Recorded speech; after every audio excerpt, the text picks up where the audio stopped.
ariko abadutegerega nabo ni abantu baradutega ariko stili tugomba gutambuka neza.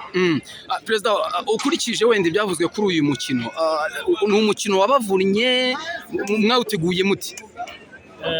Urumva umukino warutse icyo uvuze kuko abo badutega bavuga ko Musanze urebye uko mvuye n'amakipe dusigaranye ariyo ikomeye, ariko nta ekipe yoroshye kuri twebwe, nta ekipe yo gusuzugura ihari.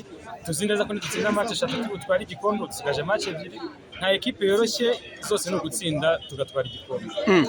Bijyanye na motivation y'abakinnyi, Perezida, n'ubundi agaprime kari kazamuwe nk'ibisanzwe, ni iki kidasanzwe wenda cyakozwe kuri uyu mukino? Kiyovu Sport ifite prime ihoraho, ndakeka ubu bageze ku 170, ariko bafite na primary special y'igitego kigumba 600. Niyo batsinda 10 ngo ni miliyoni 6, ayo nayongera kuri prime.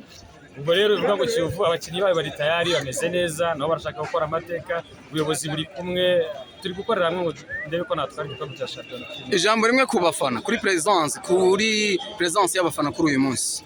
Ni iby'agaciro, ndabashimira ebana uburyo bitabiriye, biragaragara ko baje ku bwinshi, bagomba kwitabira muri izi match zombi zisigaye kugira ngo dutware igikombe cya shampiyona. Ariko bitabiriye ndabishimye rwose, nanjye ntago nzakina n'amarangamutima y'abafana bangana. Harabura imikino ibiri nk'uko bivuga, ariko kuva ku rugendo rwa june ya mbere kugeza ku rugendo rwa june ya 28, warudeta ya gute Perezida mu buryo? Ndakeka hahindutse ibintu byinshi muri Kiyovu, harimo ndetse n'ubuyobozi, kandi n'ubuyobozi buri ubu burimo buruzuzanya, barimo burakorera hamwe. Byarahindutse byose muri Kiyovu, bari gushyira hamwe, hari ibyo twakosoye kugira ngo tube tugeze aha ngaha turi ku mwanya wa mbere.